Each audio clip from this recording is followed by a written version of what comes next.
Please welcome Mickey Sumner.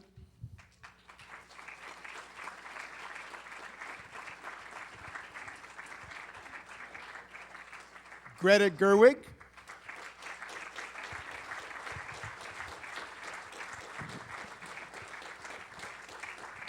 And Noah Baumbach.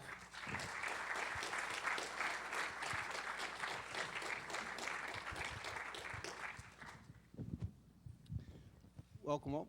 Let me start, Noah, with a question to you. Yeah. After your last few films where one can maybe sense productions growing bigger in a way, this seemed like a step to the side to perhaps another form of production. Talk about that decision and also what it was like. Well, it was less about budget and more about finding a way to approach shooting in a new way. I just felt like I wanted to sort of. It's true. There was a version of me making this movie maybe as my first movie, but when I made my first movie, there wasn't technology the way there is now,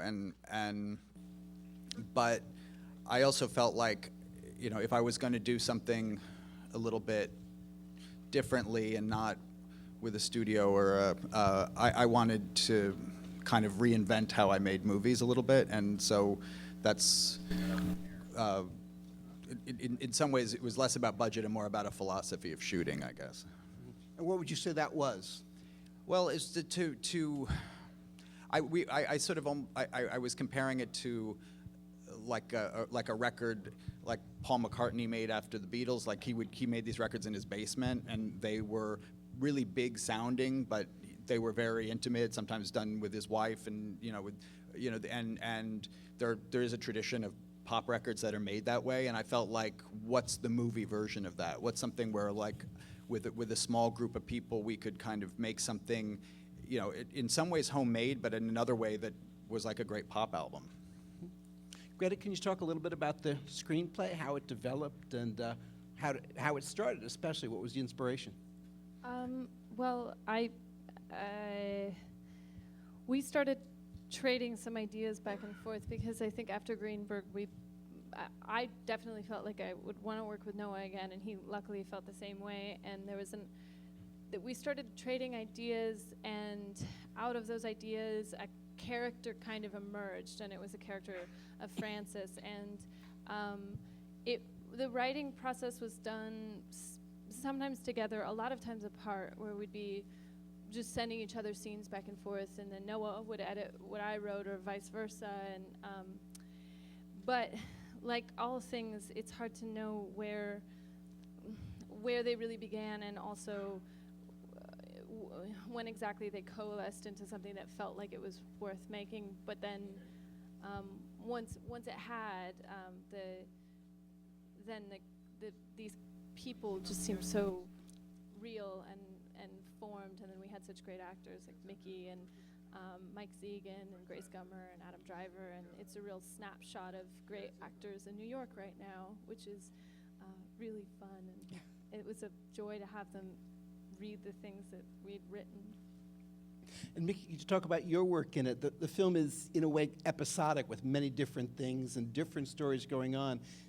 Did you relate to the whole story, or were you sort of focused just on your parts?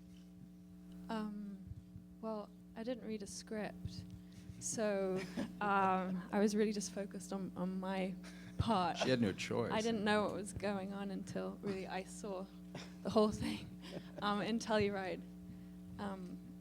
We gave all the actors just the scenes they were in.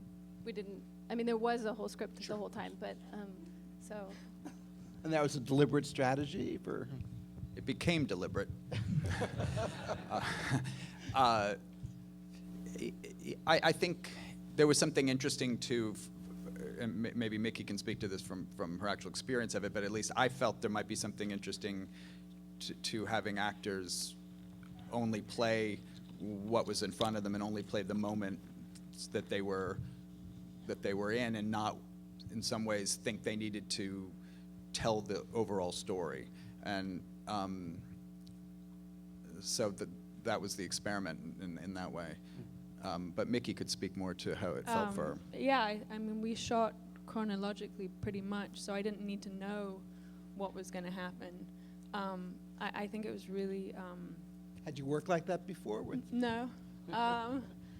It was refreshing and liberating not to have to freak out about what you're going to shoot next week and just really focus on the day.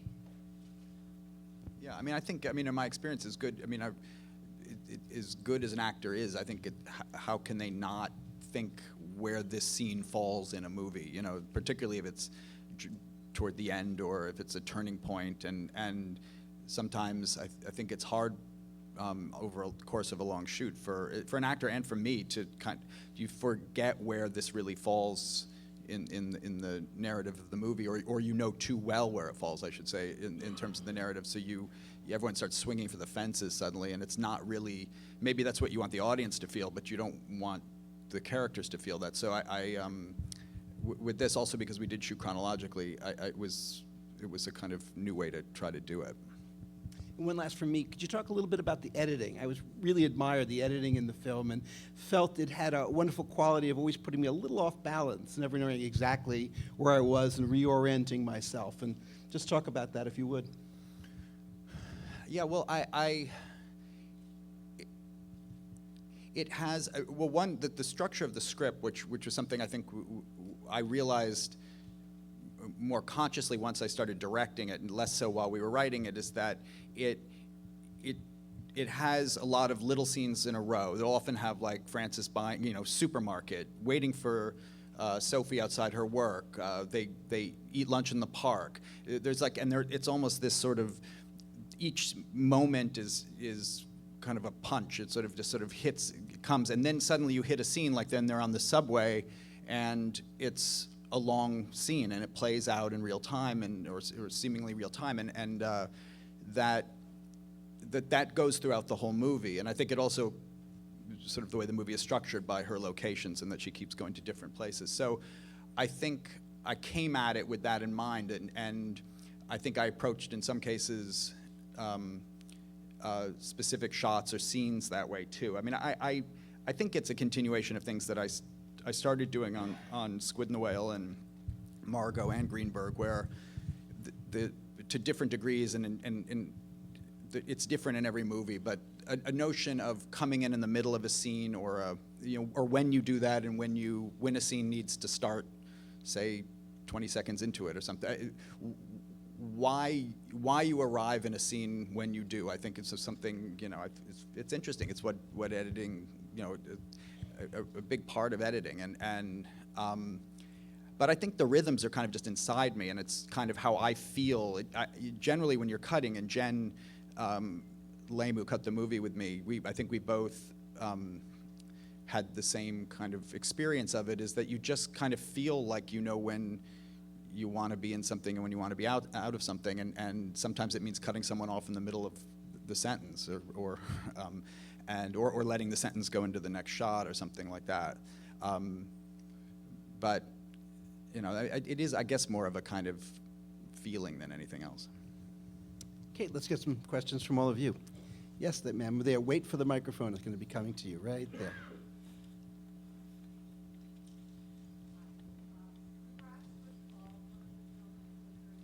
Thanks.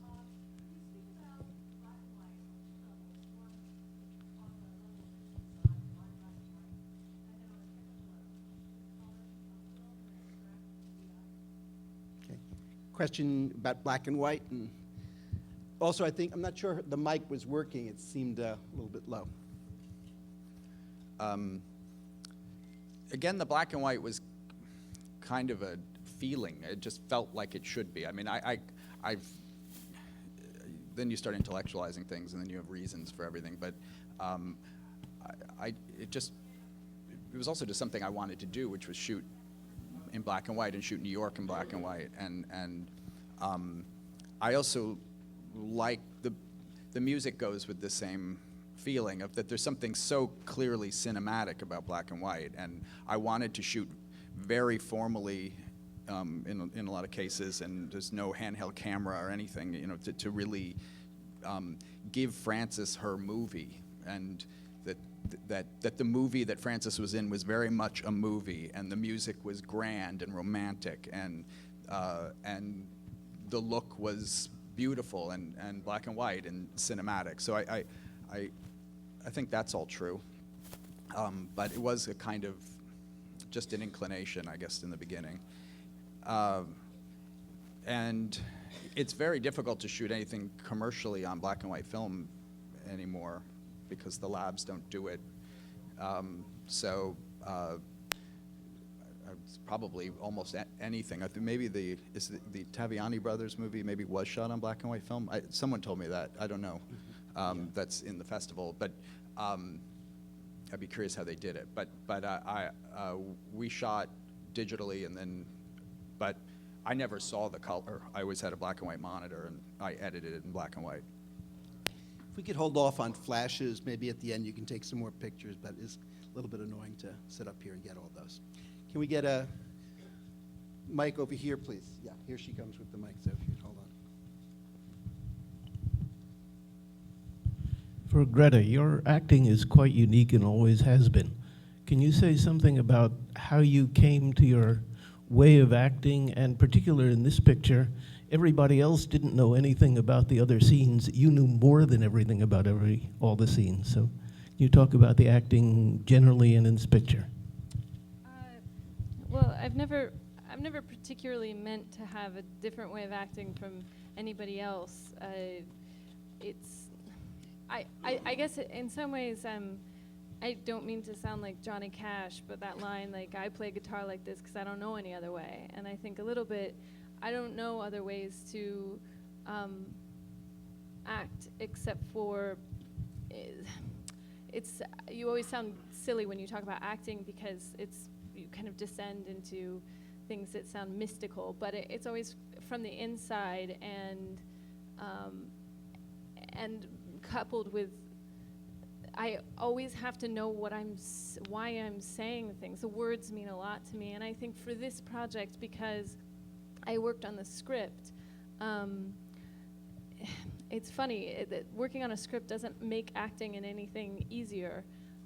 In some ways it makes it harder because you know what it's supposed to be at all moments, and sometimes as an actor you can't get there even if you know what it is. And it was, I don't know, it's hard. Noah? I think you answered it well. Okay. I'm always trying to be normal. You could have stopped at Johnny Cash. Okay. Mickey, can you talk about the language? Because it is very precise.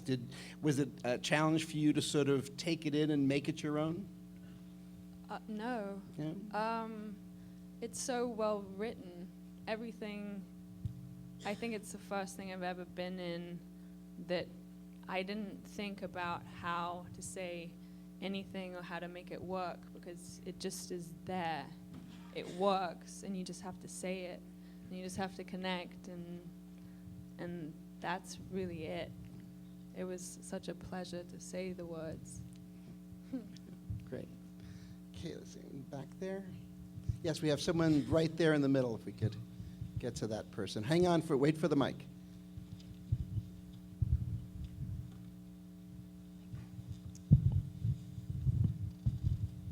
Hi, it was a lovely experience watching it. For Greta, and then perhaps a little bit later, Noah, speaking about the character of Francis, could you address the meaning of craft versus being a star? Because it seems that that's what Francis had a great struggle with. Sorry, the meaning of craft versus being a star? Well, I think, I mean, in the story of Frances, the narrative of her wanting to be a dancer, wanting to be in this company, and then where she comes to at the end with her making her own choreography, but in a small way and holding down a day job. I think that's something emotionally. That's something that I very much relate to, and it's not. When you dream your fantasy life, I think it's rare for people who have a performative instinct that they dream that they will have to hustle for it and create it themselves. There's a dream that someone will just hand you great scripts or they'll make you a star of New York City Ballet, and that's a fantasy version. But ultimately, I think that it's much more satisfying to have authorship and to care for your own artistic soul yourself and not have someone bring it to you. And I think that she goes through that transformation, and that's what that part of the story is for me. And that's it. Yes, ma'am. Here, we can get the mic over.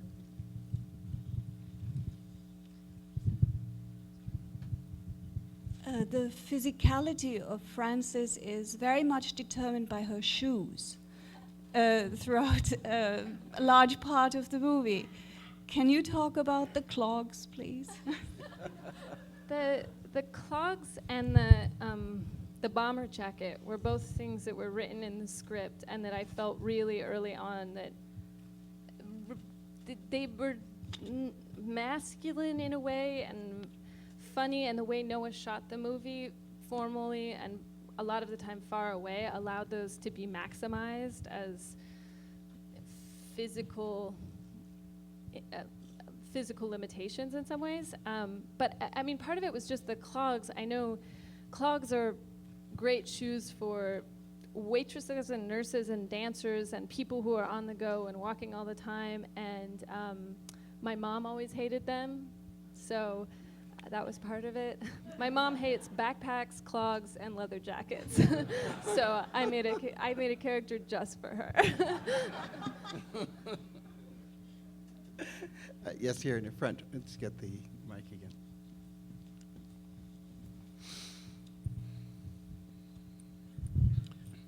Greta and Noah, in both Greenberg and this film, the landscape and moving along the landscape is very important, but done in two very different ways, and also in color, black and white, and so on and so on. Can you talk about the difference, as they say, compare and contrast those two experiences?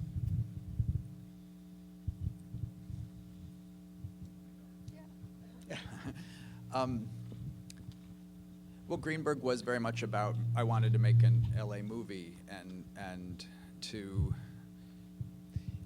not in a literal way, but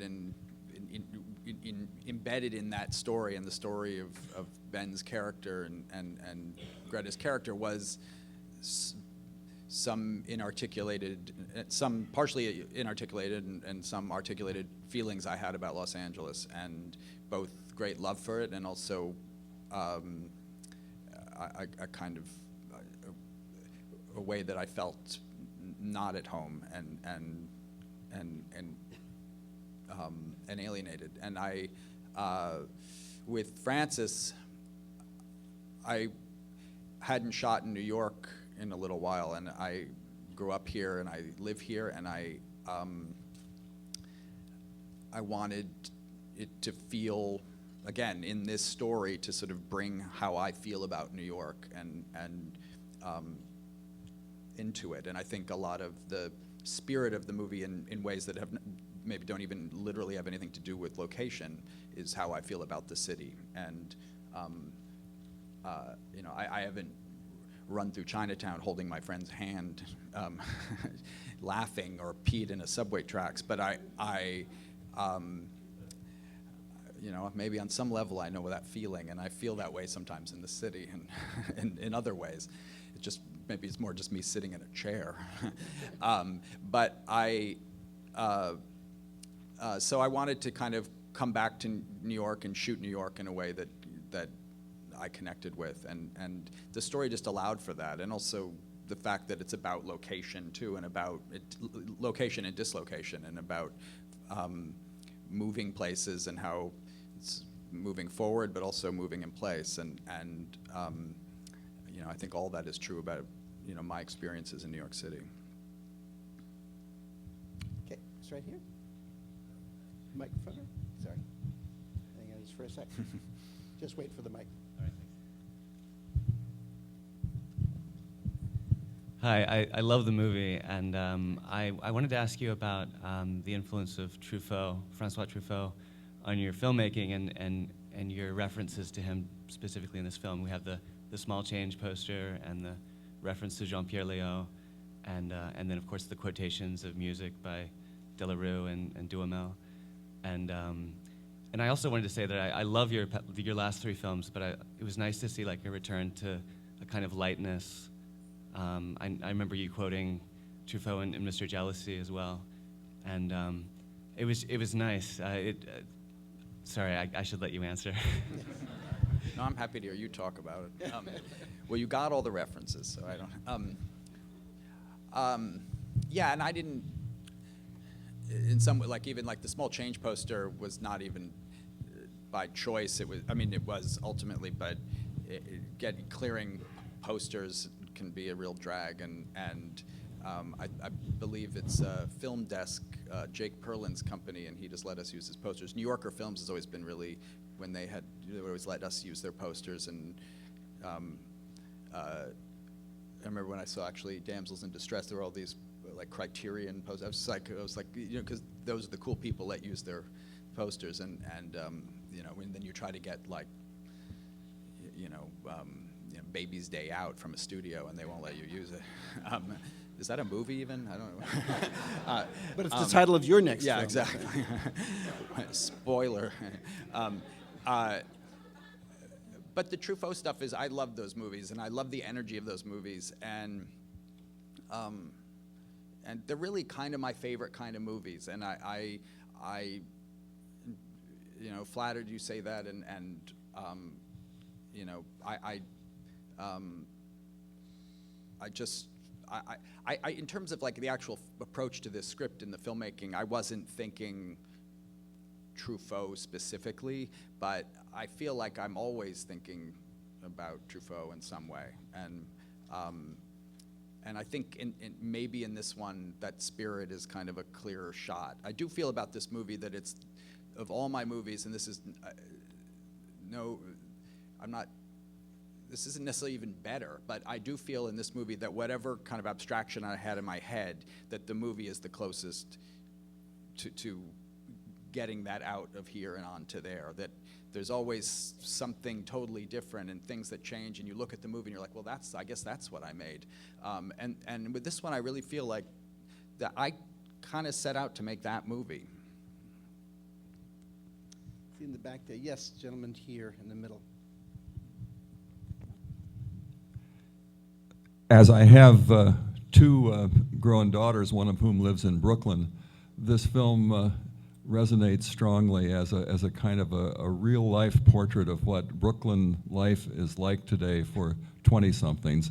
And in watching it, I was also reminded of how well in its time Woody Allen captured the feel and flow of Manhattan in his film Manhattan. And this appears to be a kind of a 2012 version of life in Williamsburg today. Is it?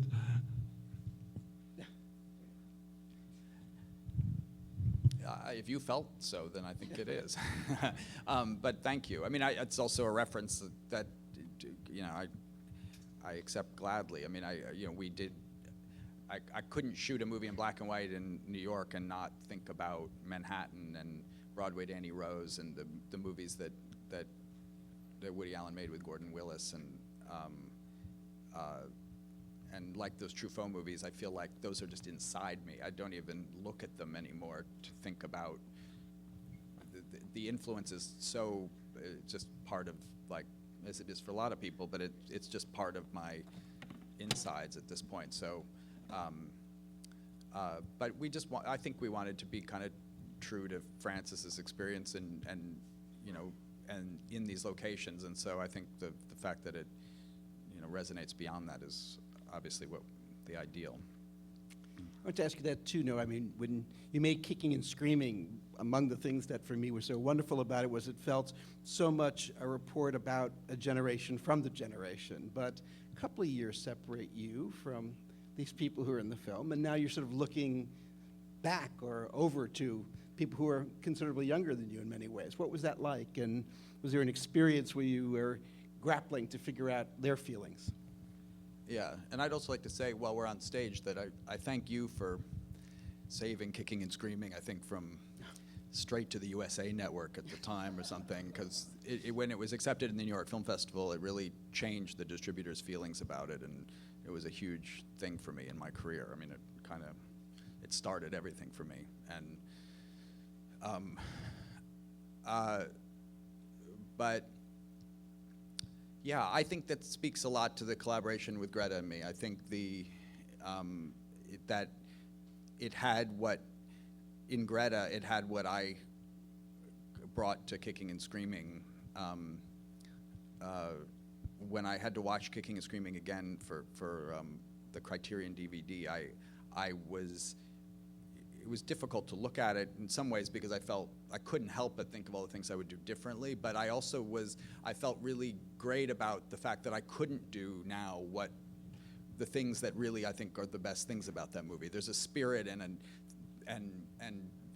there's a reporting from the inside that could only be true of somebody who was 24 when they made that. And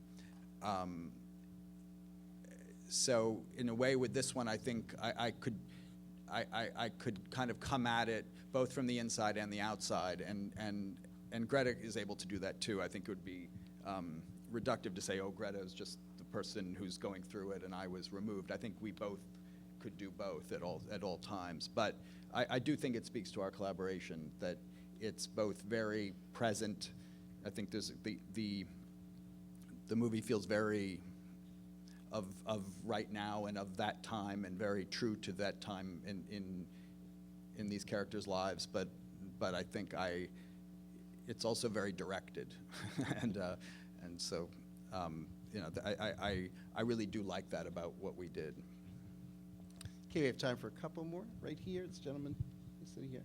We could get over to him. Thank you. Thank you. I quite enjoyed the film. Excellent work from all of y'all. And I'm so sorry that this is another reference question, but Modern Love. Yes. Is that meant to remind us of Denis Lavant in Bad Blood, in the Leo Carra film? Yeah. I mean, if it does, great. I just ripped it off. No, I mean, when we shot it, I had this idea, wouldn't it be great if we had this idea, I don't know who had the idea, actually, I shouldn't even say, but of her running through the street. And I didn't plan necessarily on using Modern Love, but in the back of my head, I thought that there's no better, I mean, it's just a great movie moment when he runs to Modern Love in that movie. And this is the Leos Carax movie, and I love it, and I love that movie. And so then in the cutting, I put Modern Love in because I thought, well, this will do until I figure out what music I'm going to use. And then I just thought, well, maybe could I get away with it if I just use Modern Love again? And there really is no better song to run to than Modern Love. And I felt like Modern Love felt like the movie to me too, and I felt like the context was different enough also that I hopefully that he wouldn't be offended, and so there it is. Can you talk about your choice of music? Is it instinctual? Do you shoot already thinking about music? Does it come later during the editing? Sometimes I have very specific ideas about it, but a lot of times I don't. I mean, there's always music that I keep trying to use in movies, and maybe it speaks to something. Sometimes you make the movie and then you bring the music in that you had maybe in your head when you were writing it or beforehand, and you realize, I didn't make that movie, and so this music doesn't work now. Somehow I made a different movie, and I think with this one I knew we wanted something big and grand. I didn't know that I'd necessarily be using all this existing movie music, but it all felt right to it, and somehow this movie could hold the references in a way, I think, that because I think I've made other movies where maybe if I'd brought those things in, I think it would have felt like too like a wink or something. I think there's something about this movie that it could hold these things and incorporate them and not feel like, oh, that's the song if you know the other movie or something like that, except in a press conference when you get asked. but a lot of the songs also were things that we were kind of liking or listening to. There's a Paul McCartney song that was like it was when they reissued McCartney 2, it was an instrumental that wasn't on the original record, and we really loved it, and so we put it in the movie, and that's sort of a thing of the moment, I guess. So yeah, I think with this one anyway, it was all, the movie kind of dictated what it wanted, I guess. Okay, time for one more. Yes, lady right here in the middle. Hold on just for the mic. Hi. Oh, thank you. It's a beautiful movie about female friendship. And while I was watching it, I was wondering, how come we have so many bromance movies going on right now, and we can hardly find a movie about a friendship between two women who, as far as I understand, are not lesbians. So. Well, I don't know why, but I know that they are rare and underrepresented. And I mean, if you want to get technical about it, I think women doing anything other than falling in love is underrepresented across the board. But I really, it was funny because in some ways I think, like with so many things, that when we were writing it, the love story between Francis and Sophie emerged from what we were doing rather than being imposed. It wasn't, in some ways, it wasn't a intellectual idea of, yes, we should be making a movie about this. It really came out of the characters, and it just became clear that that was the most important relationship in her life, and let's tell this story this way. I remember there was just a day where it was like, this is the story. And I'm so happy we got to make one, because I love them. Whenever I see female friendships represented accurately, or even sort of accurately, I'm so pleased, and I'm very touched that other women seem to feel that way too, because I like girls. Okay, well, I'm afraid that's all we have time for. Noah, Greta, Mickey, Thank thank you. you so much Thanks a lot. for being here and for the film. Thank you. And thank you very much as well.